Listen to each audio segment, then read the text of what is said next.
Hello, I'm Esther Githo-Ewart. It's Friday, February 25th. This is Africa 54.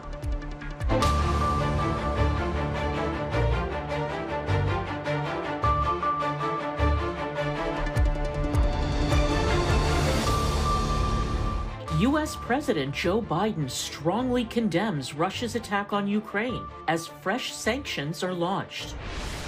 And a young hip-hop artist and producer from Zimbabwe celebrates his culture through music.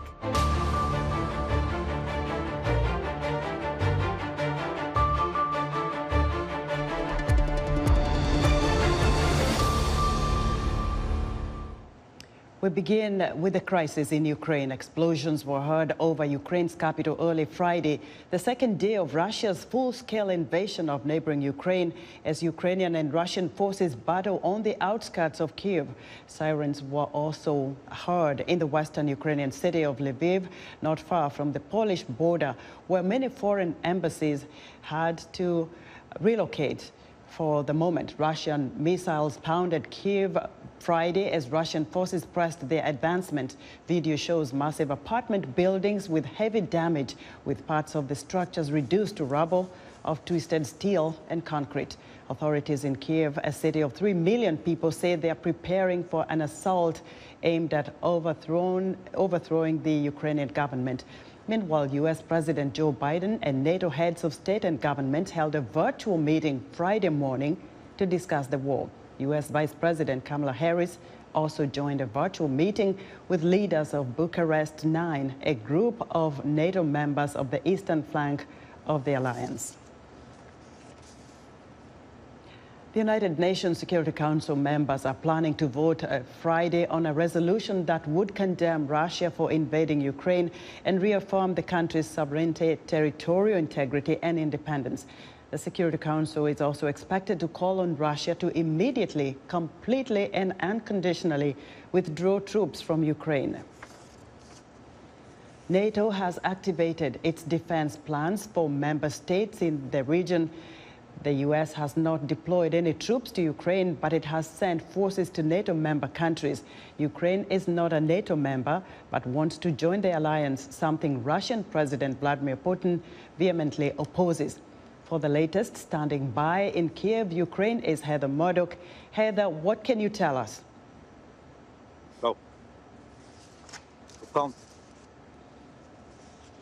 Heather, what's the latest? What can you hear? Oh, say something. You on?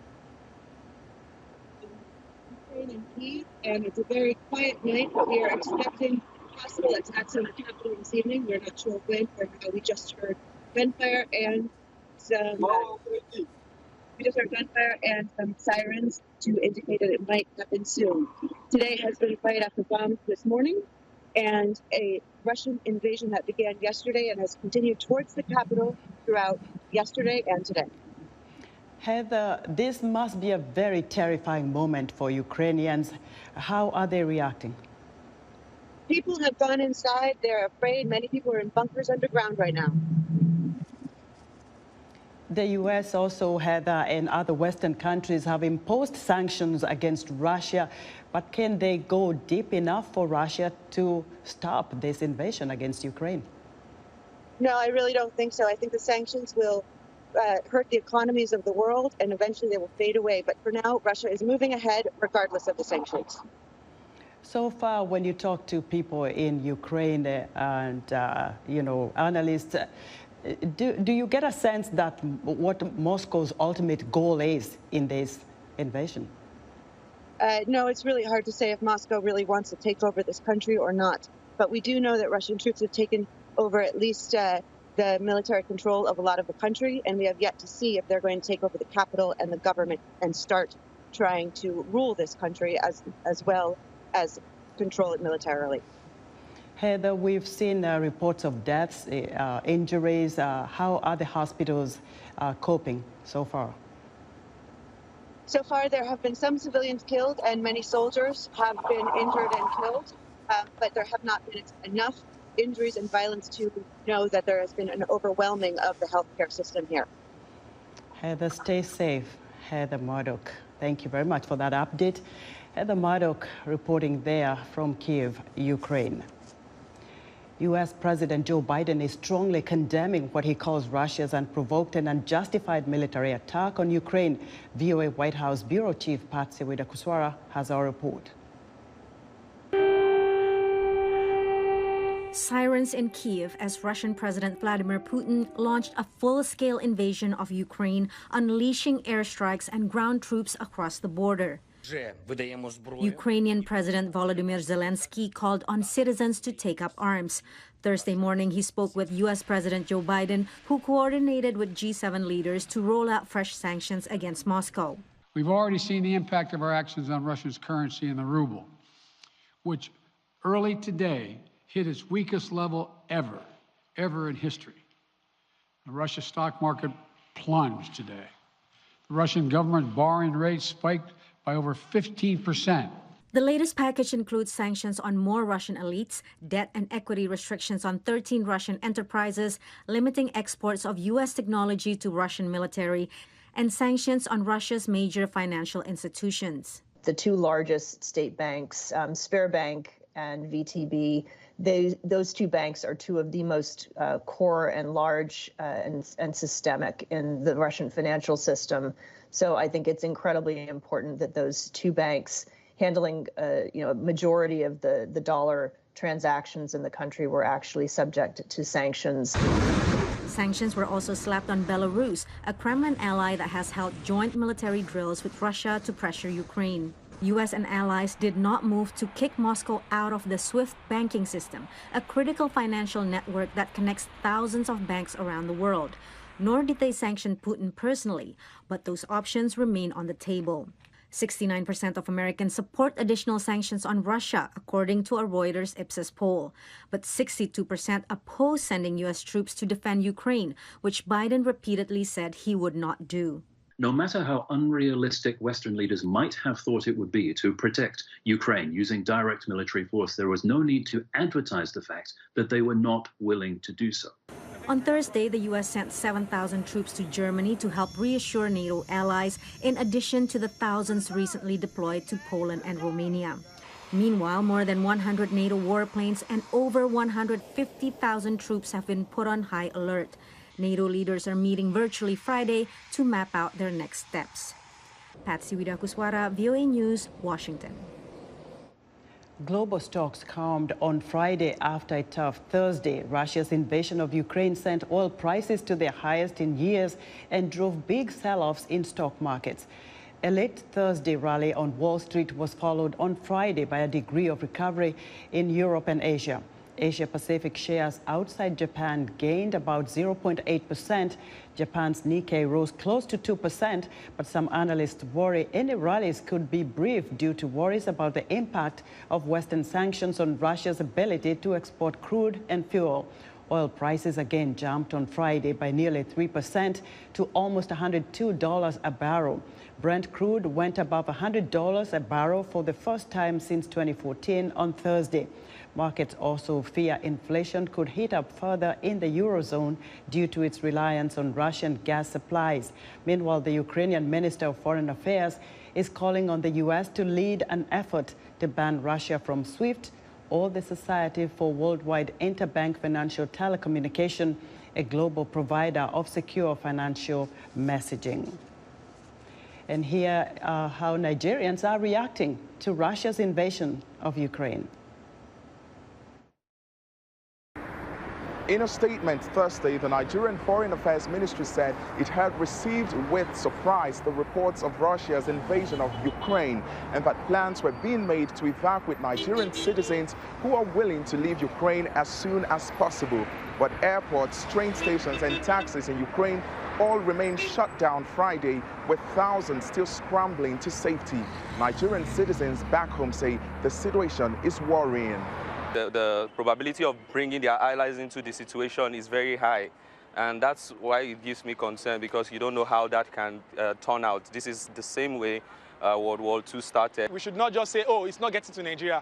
is going to get to us one way or the other, whether financially, educationally. Russia had assembled some 200,000 troops on the borders of Ukraine, and soon after, multiple explosions hit Ukrainian cities, including the capital. It has been described as the largest land invasion of any European country since the World War II. Russian President Vladimir Putin said the invasion is aimed at military installations in Ukraine, but Nigerian authorities and citizens fear civilian casualties may arise. Nigerian lawmakers have also initiated plans to evacuate Nigerians in Ukraine, including some 4,000 students stuck in various cities by Monday next week. Nigerian nationals in Ukraine this week made distress calls, urging authorities to come to their aid. Back home, some argue authorities should have been proactive. My concern is my fellow Nigerians who are in Ukraine. We have a lot of young people like me who are schooling in Ukraine, and this crisis may definitely touch them. I pray it did not, and I pray they find their way out of the country, or they find a safer place where they can stay. Ukrainian authorities have invoked the martial law and armed citizens to defend the country. No one knows what may happen next, but many will be watching to see how the situation develops. Timothy Obiezu for VOA News, Abuja, Nigeria. Among Africans living in Ukraine are Zimbabwean students. One of them, Prudence Chinemo, a fourth-year medical student, spoke to VOA Zimbabwe reporter Marvelous Mlanga Nyahuye from Vinnytsia, Ukraine. Welcome to the program. Please tell us your name, your age, and what you're studying in Ukraine. Okay, thank you so much for having me. My name is Prudence Chinemo, and I'm studying medicine in Ukraine at VNMU, Vinnytsia Medical University in Vinnytsia, and I'm 25 years. Tell us, what is the situation like there? At the moment, the situation in my city right now, it's kind of calm as compared to Kyiv, the capital city, and also Kharkov and Sumy and other eastern parts of Ukraine. That's where the situations are very worse. And what are you planning to do should the situation get worse? Are you planning to stay in Ukraine or leave? Where would you be going? Okay, we are planning to leave, but we don't know yet where to go. Mm-hmm. But apparently the government, we're talking with the embassy in Berlin, and then they're saying that we can go to Poland border, and then we'll get to Poland, and then they'll get us flights to go back to Zimbabwe. Mm-hmm. We don't want to die in this kind of war. We just want to go somewhere. Maybe they can help us to go to Poland, or stay in Poland, or go to Germany. Okay, right now the transportation at the moment, it's kind of tricky because all the roads are blocked. There is no transport. Public transport is blocked. All the trains, all the taxis, they are blocked because everyone is scared. They're scared of their lives. So maybe the government will help us to get a bus to come and collect us from here. Like other countries, Namibia, Swaziland, they actually organized a bus to come and collect their students from Ukraine to Poland. Are the borders open, or are the flights coming in? The Poland border is open. We are going to use the bus. We can't use the flight right now because all the airports are closed in Ukraine. So that's why we need to take a bus from here to Poland border, and then we'll take flights from Poland airports to Zimbabwe. Thank you so much for having spoken to us on this program. That was Prudence Chinemo, a Zimbabwean medical student, speaking to VOA from Vinnytsia, Ukraine. For more reaction on Russia's invasion of Ukraine, I'm joined live via Skype by Piwokule Mnyandu, a lecturer at the Department of African Studies at Howard University here in Washington, D.C. Piwokule, your reaction on what we've heard from Nigerians and their students from Zimbabwe who is in Ukraine? I would say, of course, my thoughts, all of our thoughts go out to the people of Ukraine that have lost their loved ones, and this is a tragedy. However we look at it, it's a human tragedy, it's a humanitarian tragedy as well. This unfortunately exposes a few African countries for their lack of planning. About 12 days ago, the United States, through President Biden, the United Kingdom, through the Prime Minister, and all other countries pretty much, they announced they told their citizens who are in Ukraine that you need to leave now, or else you will have no recourse, so we will not be able to assist you a few days from now. So they knew, like most governments in the world, that things were afoot. We've seen the gathering of the troops at the border. We've all basically watched, including, unfortunately, the African students in Ukraine. So for African governments to be unable and be scrambling at the last minute is actually a human tragedy that could have been avoided. But it's kind of symbolic, or it speaks to kind of the lack of planning that sometimes far too many African countries fail to do.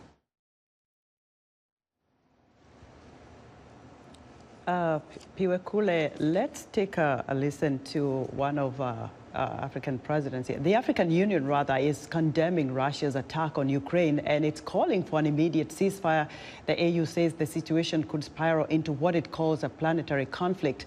The bloc's current chair, Senegalese President Macky Sall, and Moussa Faki Mahamat, chair of the African Union Commission, announced in a joint statement they were extremely concerned by the invasion. Both men are calling on Russia to respect international law, the territorial integrity and national sovereignty of Ukraine.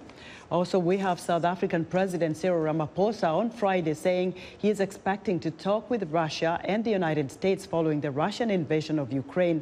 President Ramaphosa is calling on the UN Security Council to act to end the war. Ramaphosa asked the UN Security Council to intensify its mediation work. South Africa and Russia have long-standing political ties that were woven during the apartheid era. Both countries belong to the BRICS Emerging Economies Group, along with Brazil, India, and China. Piwekule, let me get your reaction to the African Union statement on that and Ramaphosa's stand on Russia at this point in time. Well, as it was, a few African countries have indeed come out quite strongly, uncharacteristically quite strongly in their statements, because usually African countries try to stay away from the controversial global affairs if they do not concern Africa, at least directly. But so many African countries have their own citizens in the Ukraine. So it is out of this abundance of care that many African countries have actually come out quite loudly, and they've been vocal about this humanitarian tragedy unfolding before our eyes. Quite notably, the Kenyan ambassador to the United Nations, even equated this to and said it's reminiscent of colonial times. So the African countries have, my reaction would be that it's quite unusual, but it's quite, it shows that the times are different. As for South Africa is in a tricky position because it doesn't just have a normal relation with Russia and China. It has comprehensive strategic partnership, the highest level of relations that relations can be designated between two countries. And by extension, since we kind of can surmise where China is in all of this. So South Africa is in a tricky position because it has very strategic relations, not just trade, with Russia and China. So it is caught in the middle. So that we instead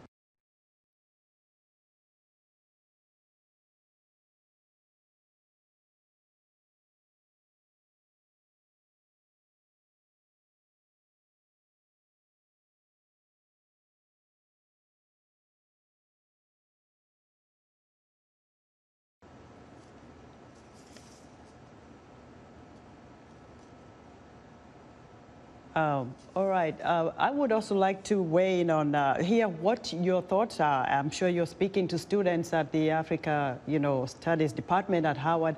What are they saying about this crisis?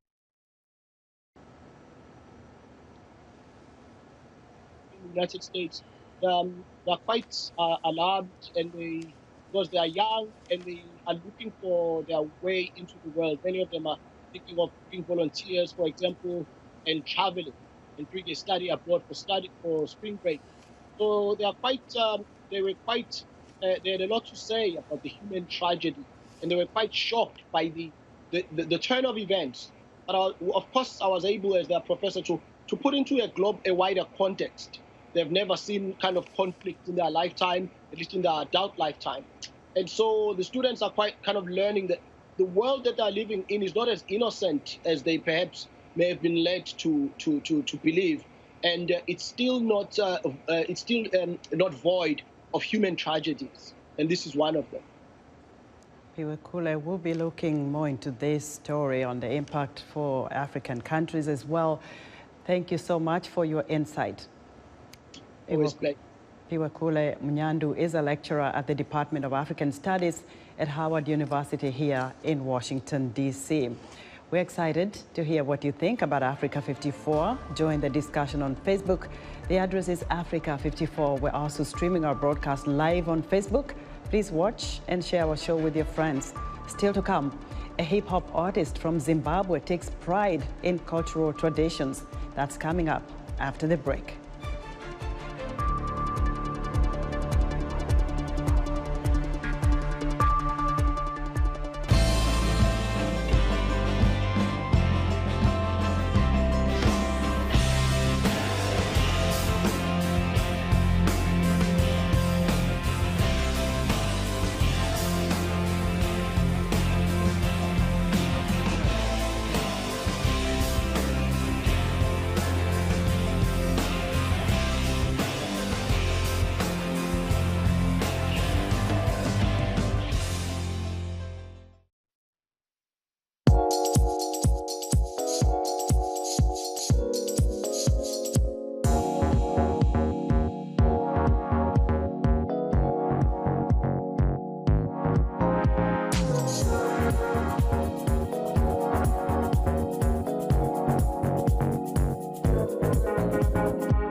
It's time for our entertainment report and his Music Time in Africa host, Heather Maxwell. Heather, tell us about today's artist. Hi, Esther. Hello, everyone. You know, there's always something touching about seeing a young person taking pride in their own cultural traditions. A young hip-hop artist and producer from Zimbabwe is doing just that. His name is Neville Sigauke. Let's watch.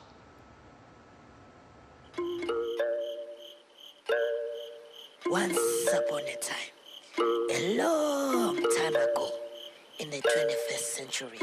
Hi, Neville. How are you? I'm doing fine, Heather. How are you doing? I'm doing great.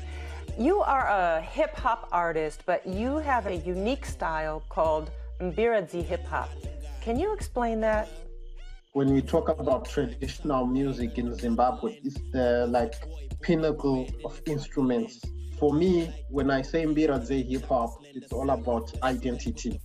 You know, I want people, wherever I go, to say, okay, what do you do, Neville? And I'll be like, okay, I do Mbiradzi hip-hop. And they'll be like, okay, Mbira, that name is connected to Zimbabwe and our culture.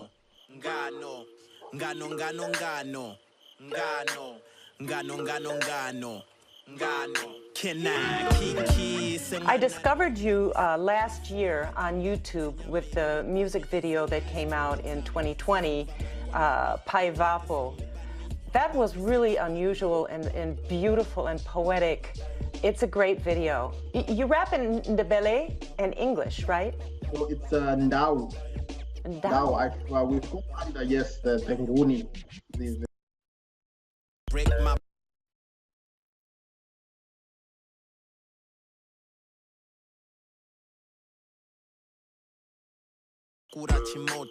What were you singing about? You said an African story or rapping about. What was the story?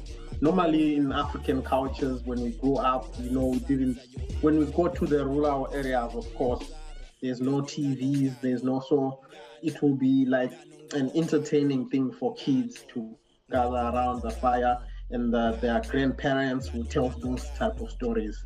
Mm-hmm. So my story on that song is all about me introducing the sound.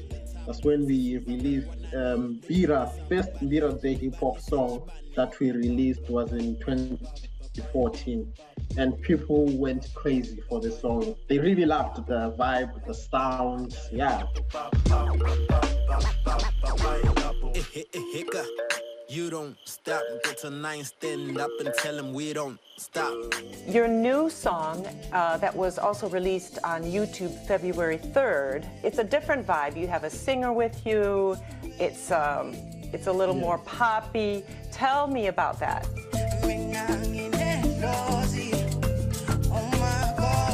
Okay, the new song that I did with Oli. So it's an artist, South African.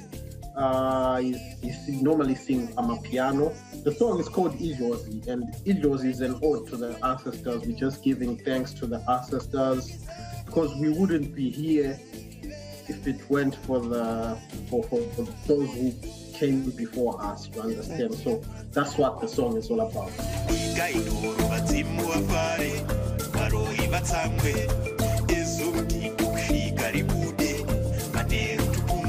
So everything was shot in Joburg then? Yes, everything was shot in Joburg.